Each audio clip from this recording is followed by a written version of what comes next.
I don't start my day with a to-do list. Start with a to-be list. We're human beings. We're not human doings. My to-be list is be present, be calm, be happy, be supportive, be inspiring, be passionate, and be joyful as well. When I started implementing this simple nutrition system, I was back to normal again. I realized how burnt out I was. And so that really inspired me, Gan, to follow a different path, still along the lines of service and helping people, but in a different way. So I started in the coaching side on nutrition and also mindset, because that was a big passion of mine as well. I focus on being of service. And as soon as you switch that focus from the victim mindset to the service mindset, all of that emotional baggage will just go away. Scott is a husband and father of 6. His passion is empowering and supporting others to live their best lives. Scott has over 25 years of business experience, having owned and operated multiple businesses. Gaining the highest CFP qualification, Scott spent 15 years working as a financial advisor and educator before moving into more holistic lifestyle and human performance coaching in 2013. He is a successful coach who has worked with thousands of people from multiple countries, with a focus on helping people become the best versions of themselves, having a positive flow on affect their whole lives. Welcome back to the podcast. You're with your host, Doctor Gan here. Today, I've got a great guest on. His name is Scott Wood, and he is a man of many things, but he's currently a coach, and he's all about empowering people in their lives. He's got a very interesting story with about 25 years of business experience. He's been a financial advisor as well for about 15 years of that time, and he's done everything, but he's now dedicated his life to essentially empower people, make their lives a lot better. And welcome to the show, Scott. Thank you, Gan. Thanks for having me. Great to be here. Amazing. I think we'll get straight into it. Part of the reason I sort of thought of you when I thought about this podcast was I think the biggest issue I find, especially when I deal with, even as a medical doctor, as a human being, a father, husband, all of that, is that the most difficult part of everything is behavior. And I just think that when you think of the Tony Robbins and you think of the personal development gurus that, I've read numerous books, and I'm sure you have as well, the whole focus behind it is how do we change people's behavior to do the right thing, even when they know that that's the right thing, but they're steered away to do other things that probably don't help them. So what is your take on that, especially as and actually before we sort of get into that, maybe tell me a bit more, because you've had this whole financial advisor role or career that you've spent your life doing, and putting in all the hours of study and clearly enjoying it. And how have you made such a big change from going from that to now coaching and trying to help people? Yeah, I had 15 years as a financial advisor, starting out in the Westpac Bank in Brisbane. Sort of did the apprenticeship, did a lot of training and study through that process, and then really wanted to level up my education. So got involved in the CFP program and became a certified financial planner, which is the highest qualification that a financial planner can have in Australia. I think it's also United States recognized as well. And I loved doing what I was doing. Loved helping people. I loved the whole strategic side of that profession. It was coming at a cost though, because it's very tiresome, very long hours. I ended up being in my own office for the last 7 years of my career in Brisbane, and managing 250, 300 clients. It's very stressful. It's stressful enough. It's enough pressure managing your own money. Yeah. When you're managing the finances of 300 people, it's on another level. And then coming through the global financial crisis, which was around 2007-8, which was around the time that I entered my own office, it was very, very stressful. People, when they're losing money, which, financial markets were going down at that time. The stock market had crashed. Superannuation funds were crashing. People point the finger. Who's the person they're going to point the finger at? Their financial advisor. Yeah. When times are great, they obviously think you're a hero and think you're amazing. You're making the money, but there's always ups and downs in financial markets. So that was a big stressor for me, was the responsibility, and that was just a black swan time in history. It was a very, very sort of rare time in history when the stock market dropped by more than 50%, which doesn't happen. Very, very rare. But I suppose the biggest thing for me was the time. Very busy, working 12 to 14 hours in the office. And it wasn't so much the time for me that was the problem. It was the time that my family was missing out on me. You know, my kids were missing out on 95% of their father. My wife was missing out on 95% of her husband. The kids would joke that, oh, yeah, that's daddy's office. That's where he lives, in the city. And so that became a burden. And I just found myself in this situation, very busy professional, where working long hours, the stress, not eating properly, even though I was eating really well, healthy, I just was going hours and hours without food, living on coffee. And I got to the point where I was almost burnout, physical, emotional burnout. And I knew I had to make a change. And dear friends of mine, clients of mine, introduced me to a different way of life in terms of nutrition, following a real simple system, which I incorporate now. And that had a huge, profound effect on my energy. It was like I'd been in this almost like a hangover state, and I didn't even realize it, just walking around tired, so burnt out and tired, but not being able to sleep at night because of the worry and the stress. And when I started implementing this simple nutrition system, it was like I was back to normal again. I realized how burnt out I was.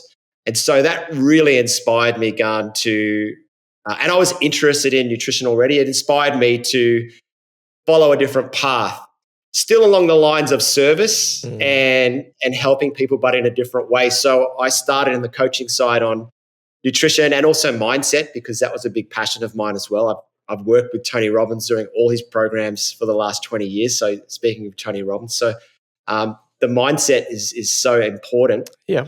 But I pivoted, and 12 months after I made that decision to pivot into the coaching side on the nutrition and mindset, I was able to walk away from the financial planning business. I pretty much handed over the keys and was able to start doing this as a profession or a business.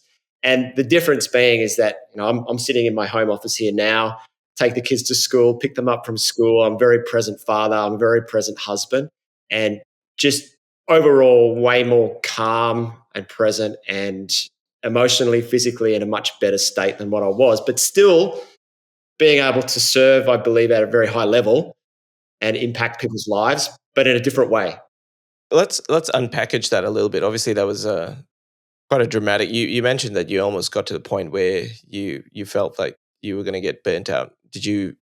I guess my first question would be, at that time, because obviously I didn't realize how stressful a financial planner would be, but obviously managing other people's money, as you mentioned. But was there a point at that time where did you utilize any strategies at that time when you're that stressed, working 14 hours?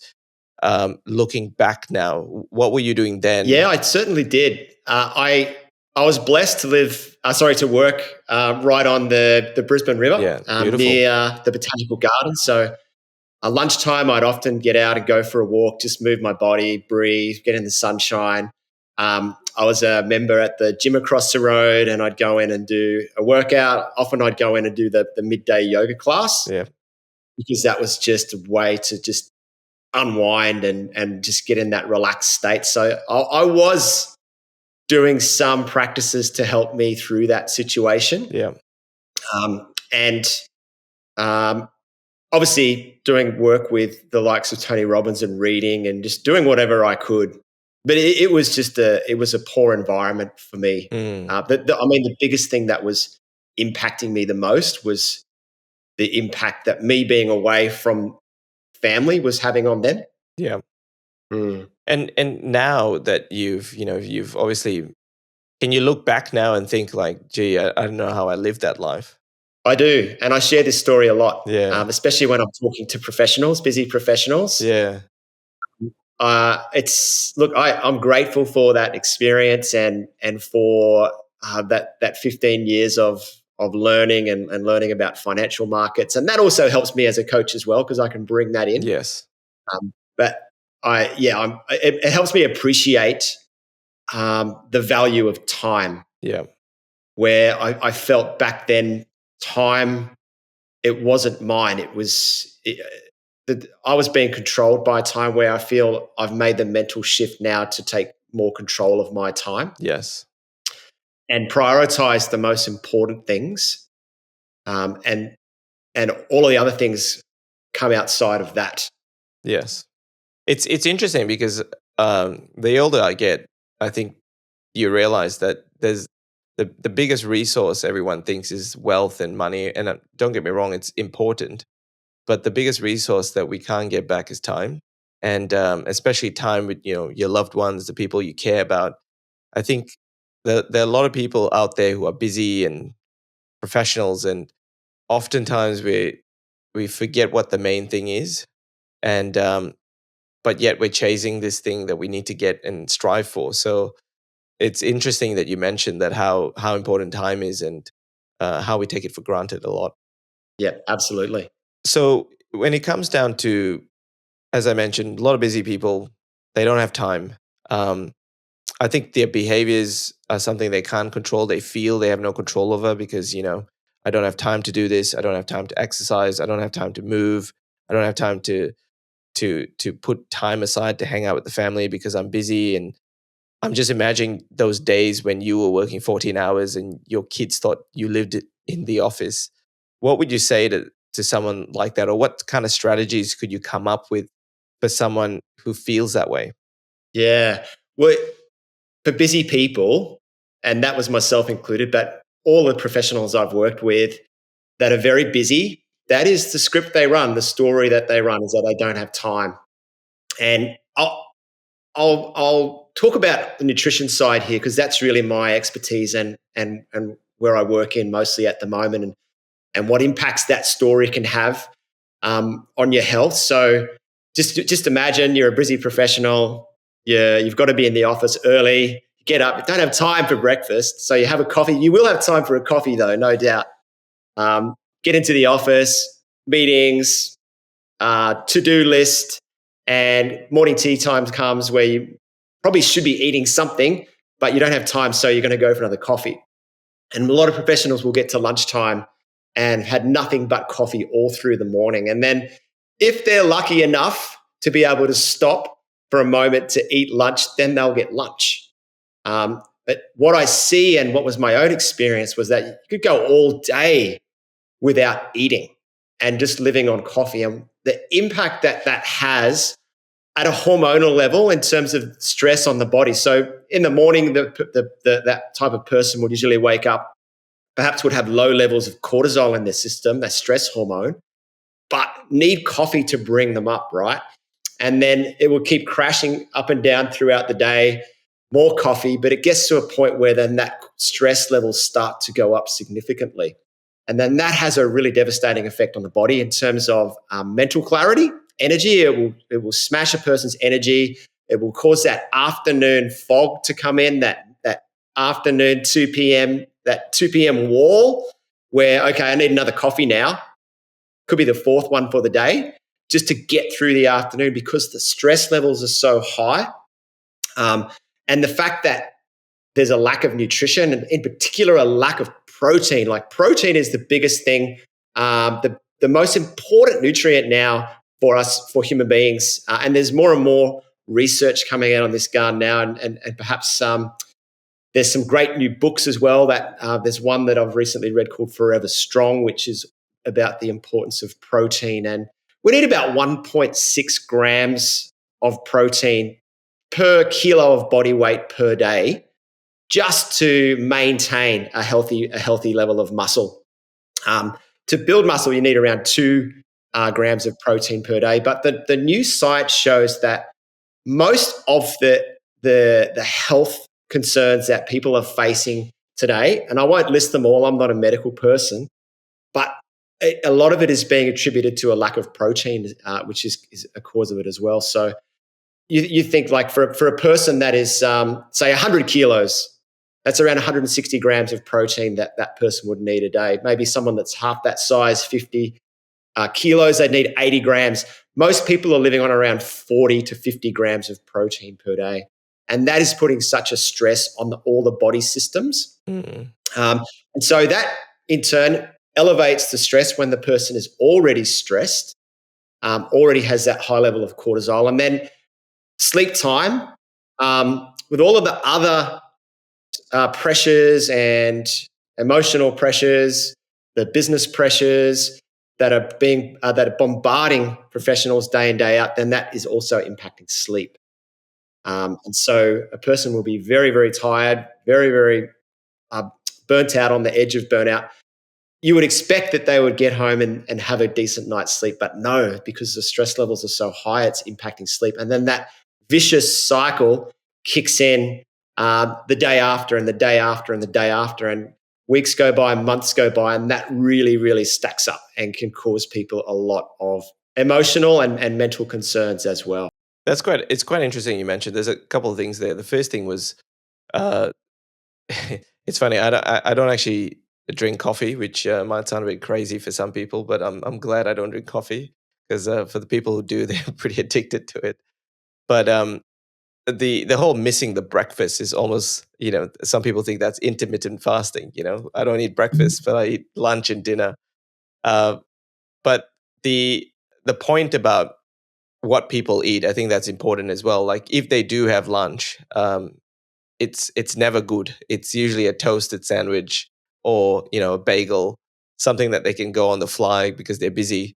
And at the same time, while they're eating, they're actually thinking of the next thing they need to do. So they're not actually in the moment, which is it's it's it's hard to do, because I'm in the same position a lot of times.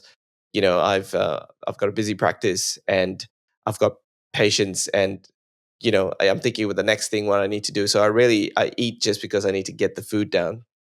And the other part about the protein, I think that's really relevant. Like the science that has come out now, as you mentioned, you're looking at 1.6 to 2 kilos, especially if you work out and you're doing weights. And if I look back at my life for the last 10 years, I'd be lucky if I got 30 grams of protein a day. I've changed that since, but it it felt completely different once I had got the protein up. So I think I agree with the cortisol spikes that you can get, and but a lot of people they kind of know this. Like you read it, you've seen it. There's videos, people talk about it. It's on social. Everyone's talking about it. Like, but what strategy would you have when you're? Let's take me for example. Like I'm busy, I'm working, and I know I need to go and eat. I know I need to turn off, but what strategies can I do to try to get in that place? And then when your cortisol is high, you make poor decisions as well. So all of a sudden that bagel looks good. All of a sudden some chocolates or biscuits in the afternoon looks good. And I have to admit, I do that sometimes because I think my sugar levels drop because maybe I'm not eating enough in the morning. And so what strategies would you recommend? Yeah. It's interesting. A lot of people go for the high sugar foods and the toasties and the bagels, and you would say that that type of food is very, very high calorie but low nutrition. So it's almost hollow calories. A simple system that I've been following now for a decade is called protein pacing. Yeah. So you work out how many grams of protein you need per day. So what's your weight, for example, Gun? I'm probably about 80 kilos. So 80 times 1.6, that's about 120, would you say? Yep. 130. So you divide by 4. So let's say it's 120, just for this example. Yeah. Divide by 4, that's 30 grams. So 4 times throughout the day, you would have a serve of protein of approximately 30 grams. Yeah. So breakfast, maybe late morning, mid-afternoon, evening. Yeah. And the protein pacing is all about spreading that protein portion of 120 grams out throughout the day. So it's not about eating nothing all day and then having a massive feast when you get home and having your 120 grams then. It doesn't work that way. It's about spacing it out. And there's some great science on this as well. Dr. Paul Asario has been doing a lot of work in this area on protein pacing, and that's who I follow and have researched. And by spacing it out and protein pacing, it gives you a simple system to follow. All you got to do is work out approximately how many grams of protein per day that you would consume, divide it by 4, and go for meals that are high in protein. I use I suppose you would call a meal replacement smoothie or a shake, all natural, and that just saves me time. And that I know exactly how much protein, carbs, and fats are in that shake. Yeah. And that can be one of my meals. Even some days I'll have 2 of those and 2 main meals, 2 knife and fork meals. But for busy people that don't have time to prep 3 or 4 or 5 meals, we'll go for 4 in this example, then the meal replacements can be a really simple and also cost-effective option. You can get a really good one for less than $5 per serve. So that would be number 1, the protein pacing, just to give you a simple system to follow. The other thing that we're using that I've also been incorporating is adaptogen support. So adaptogens are powerful herbs, been used in Chinese Ayurvedic medicine for centuries, we'll say even thousands of years. And these herbs help the body adapt, hence the name adaptogens. And just to give you some examples, things like ashwagandha, rhodiola, schisandra, ginseng, goji.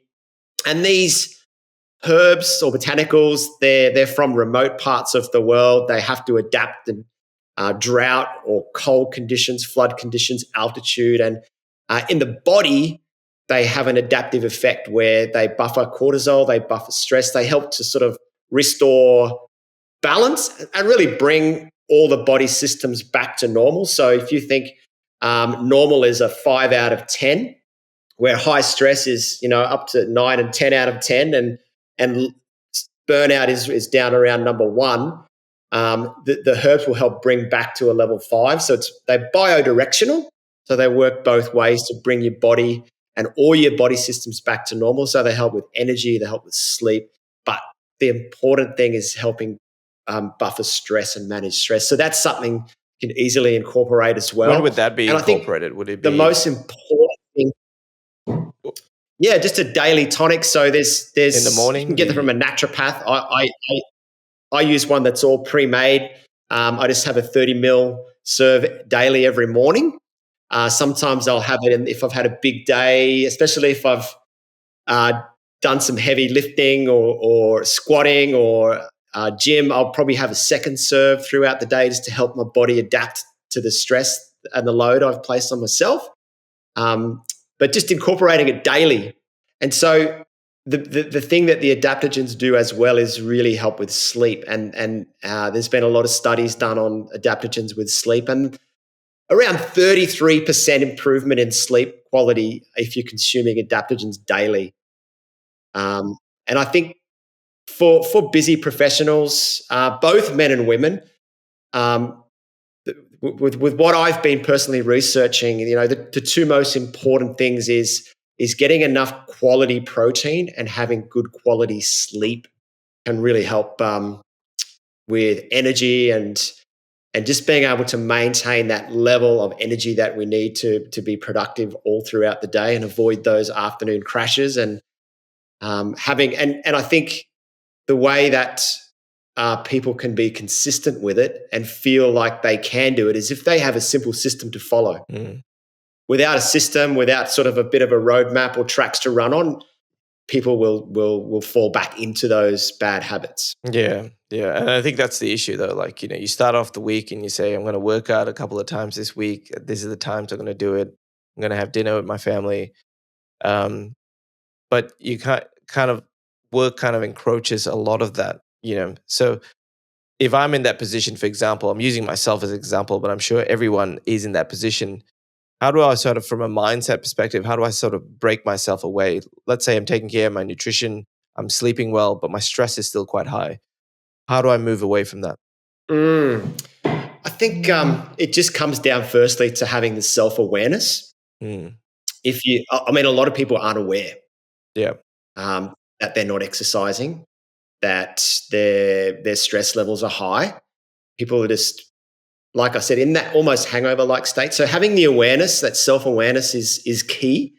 And that's just through I think often people have to hit a wall at some time in their life, or have some type of shock or scare or something, some life event to really trigger them into, okay, I'm heading down not such a good path right now. It's time to make a change. And so it's just, I like from my experience working with busy people, it's having some accountability, but self accountability, and not trying to do too big too big a bite to start with. So it's almost like, how do you can eat an elephant? Just one little bite at a time. So incorporating some type of daily movement. And for people that are really busy, you can still get out. Like let's say you are having a coffee break, get outside, go for a walk down the street, or if there's a park close by, get out in the sunshine, do some breathing. There's an amazing breathing technique that I've learned from a guy, Nam Baldwin, who's a high level performance coach on the breathwork side. But it's the 5x5 breathwork. Yeah. And it's just in and out through the nose, 5 seconds in, 5 seconds out. If you do 5 rounds of that, really can bring your heart rate down, your stress levels down. Get out in nature, 20 minutes of walk. That's really all it takes just to get some movement in for the day. And I think on the mental side, if as a busy person we don't get to do any movement through the day, that can have a sort of negative effect on our mental state. Maybe if you are aware, you could be beating up on yourself. But it's so simple just to get out and do some sort of movement. And then as you do more and more, and then you start to get in the habit of that, then maybe that could lead to joining the gym or going to do some yoga, or doing a lunchtime class somewhere. So then you're starting to build that habit, that new habit, and build that muscle, doing the reps to incorporate that new daily habit. People will often they'll try and go too much at once and try and go 5 days a week to a gym session. That'll last maybe 1.5 weeks, and then it's too hard. So just start with a 20-minute walk at lunchtime and then build on that. Yeah. And then you mentioned the breathing. You said 5x5. Is that 5 breaths in? No, breathe in to 5 seconds and then breathe out to 5. Is that right? Yeah, in and out through the nose. Yeah. And you want to get to a state where the breath almost feels like silk coming in and out. Yeah. 5 seconds in, diaphragmic, and then 5 seconds out. Yeah. So 5 rounds is approximately 50 seconds. Yeah. So it does take a lot of time. It's a really simple breathwork technique that if you put all the monitors on your body, just your heart rate reduces and your stress levels will just come down. Yeah. It's interesting. I've actually told people that I've worked with to actually do it, because they always say like, oh, you gotta start breathing. Go. Where am I going to start breathing in front of people? So I said, when you go to the toilet, you can do your breathing there. That's fine. You don't rush yourself. Take a couple of breaths. You're in there. No one's going to time you, and then you can come out. And it's once you start, as you said, once you start doing it like a little bit, then you can kind of add up. I think most people want to do everything. They want to start running before they even started walking or even crawling, to be honest. Yeah. Well, that's quite interesting, actually. So getting outside, I think that is something that'll be useful. And most people can do it. I think it's really just coming down to the point of whether they schedule it in. I think for me, what helps is I live by my calendar. So if it's not in there, I don't do it. So if I have an empty block that I haven't put any schedule in, I just don't do anything, which sounds counterintuitive. But it's a great point. Yeah. So you mentioned earlier that you had you almost hit burnout. Has there been anything major that you have had in your life from a health perspective that you'll probably share and has changed you? Because you said once you hit a wall, that changes everything. It sounds like the stress from the previous career was a factor. Were there anything else? Yeah, I had at age 19, I had a major car accident. Right. I was a competitive surfer, but I was driving home late at night. I was working in a night job and living near the coast down near Byron Bay, and had a really bad accident, hit some horses that were on the road, but I broke my C2 T2, T4, fractured skull, Hey.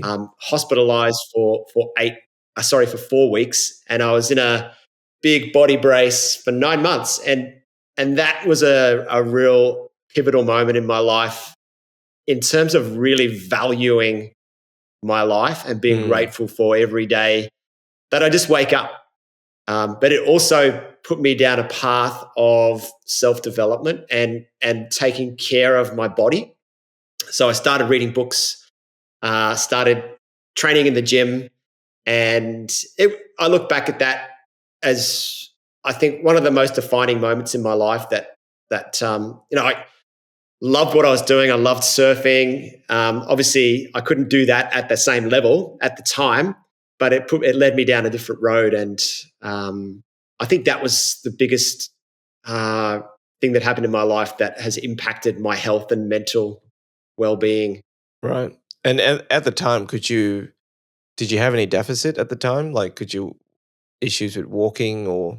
It was a really scary moment. The doctor, so first night in hospital, I was obviously on medication, some pretty high meds, and I felt like I was levitating. I remember levitating in the room, and I was yelling out to the staff and the doctors that I had to get out of there because I had a surfing competition on the next day.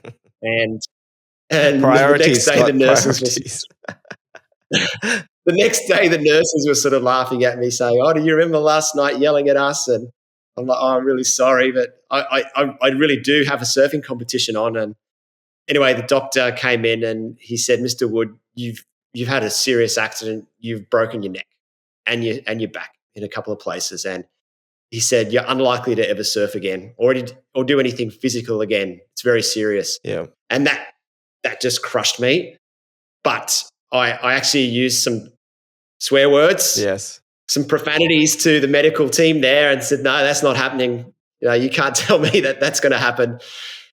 So when I did get out of hospital, I moved back in with my folks. I was living on my with friends on the beach, but I moved back in with my folks, and I remember just putting surfing photos all over my wall. Like you couldn't even see a space of the paint on the wall. It was all surfing photos, and I was so focused on my recovery, and I was working with an amazing personal trainer who was helping me with my rehab. But the day I got my brace off, I was back out surfing again, and I couldn't surf the 6 hours a day that I was before that, 6 to 8 hours, but I could get out there, and I certainly didn't take that doctor's advice that I wasn't going to be able to do anything physical again. That really motivated me. Yes. So that was another defining moment as well when I was told I couldn't do something, and I just put all my focus into doing that. Yes. The exact opposite. Yes. Oh, that would have been really scary, I think, especially at that age. Yeah. Yeah, there's a lot of nights just crying myself to sleep. Yes. Yeah, feeling like a real victim, feeling very sorry for myself. Yeah. You came out of that and then obviously got stronger, decided you're going to do financial advice. Did you go straight into financial advising after that? No, I actually wanted to open a juice bar in Byron Bay, but I got into manufacturing. So I started a manufacturing business down in Lismore. Yes. And we were manufacturing environmentally friendly cleaning products. So like bathroom, toilet cleaners, all industrial stuff for places like caravan parks and pubs and hotels, and that was quite successful.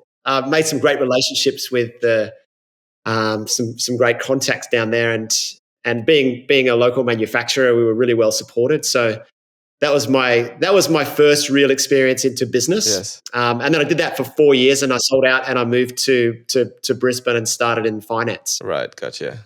Yeah. So you obviously at every step you're always interested in sort of helping and seeing where you can see the value for people, I guess. Yeah, that's something that I think has been part of me from a very young age, and my folks really were the big influence there. They were business people, and they got into managing hotels when I was about 7. So I grew up in pubs and hotels, and that was all about the community and all about I suppose they were great role models in the community, and it really taught me about the importance of relationships, building relationships, and communication. I was only child as well, so I had to make friends. Yes. So moving around a lot, it really sort of helped me be a better communicator and build relationships really fast with people, build rapport and build relationships. Yes. And now you have 6 children, which I can't fathom to even understand what that feels like. I struggle with 2, but you got 6 children. How do you manage everything you do? And I think earlier you mentioned it, and also when we spoke before today, you spoke about the importance of relationships within your family, your wife, your children. Yeah. Can you touch a little bit about how you sort of maintain such good relationships with your family? Yeah, it's look, we've got a huge family. Like our 3 eldest at the moment are traveling through Europe, so it's the household's a bit quieter than normal. But I think as a father, as a parent, my parenting style has been not so much about telling the kids what to do or who to be. It's really being a role model for them and showing them the way Yeah. rather than telling them the way. Yeah.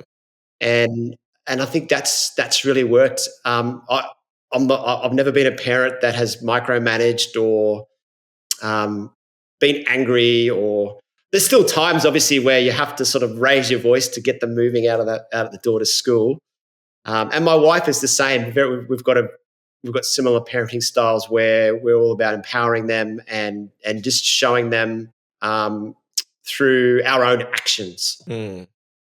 And I think that creates a real harmonious relationship in the family unit where they almost feel like I don't know. It's not so much the bossy parent child relationship. We're all on a level playing field, and we're just their guides and mentors and showing them the way. So I'm assuming you're very patient with them, and you continuously communicating with them, I guess. Yeah, I get that from my mother. She just can't believe how patient I am with the children, Yeah. and there's no rule book on parenting. Yeah. Yeah. It's just your own instincts, and that has been my style. And I only really became aware of my parenting style a couple of years ago when I did some journaling on it, and was doing some work on myself and work on myself as a father, and what is my parenting style, and that's when I realized and gained the awareness about I've been more of a role model to them than that sort of dictator Mm. parent that tells them this is what they have to do Yeah. or this is how they have to be. I think it's interesting, isn't it? Because I speak to a lot of patients with and they all have different parenting styles, but some of the common challenges is that they're going through those periods when you got the teens and they retaliate. How do you sort of manage that? Yeah, that's a tough one. I think it's important to be supportive and listen. So listen, be supportive, just support them through whatever they're going through. Um, One of the things as a practice I do in my day to day life is staying focused within what's in my own control. So I can't control their emotions. I can only control how I show up and how I'm being.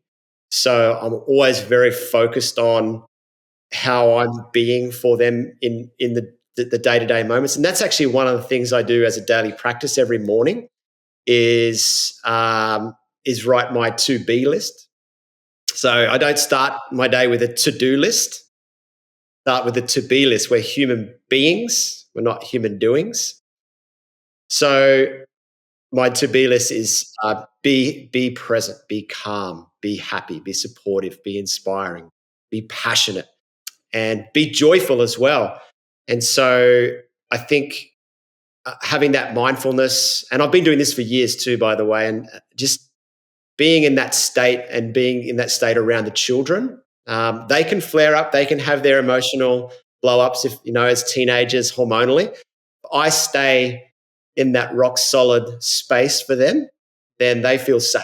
They feel safe, they feel protected, they feel that I'm listening, that I'm supporting, I'm not reacting. And so it allows me to stay more calm and present and hold the space for them. Yes. And then they're emotional beings. Children are emotional beings. We have to allow them to feel those emotions. When it gets heightened, the easy thing is to calm them down. We don't want them to be upset. Calm them down. Oh, it's okay. It's okay. If they don't express those emotions and release those emotions, they're going to stay bottled up and they're going to show up somewhere else later down the track. That's so true. So, Yeah. so allowing them to feel those emotions, really feel them, let them out, and be supportive and calm through that process. That's how I handle that situation. Yeah, I think that's so true. I think the challenge is we're trying to control the situation every time. It's just part of our being or wanting to control everything. I think subconsciously there's this control element for all of us, whether we like to address it or not. And I think controlling the children is just part of it, so that our life is just a lot easier if we can just get on with it. But those are really great points, Scott. And I have this part of these. I have this part in this episode where I talk about walking the talk. You've spoken a lot about it, like your daily practices. Let's say Scott Wood's having a terrible day.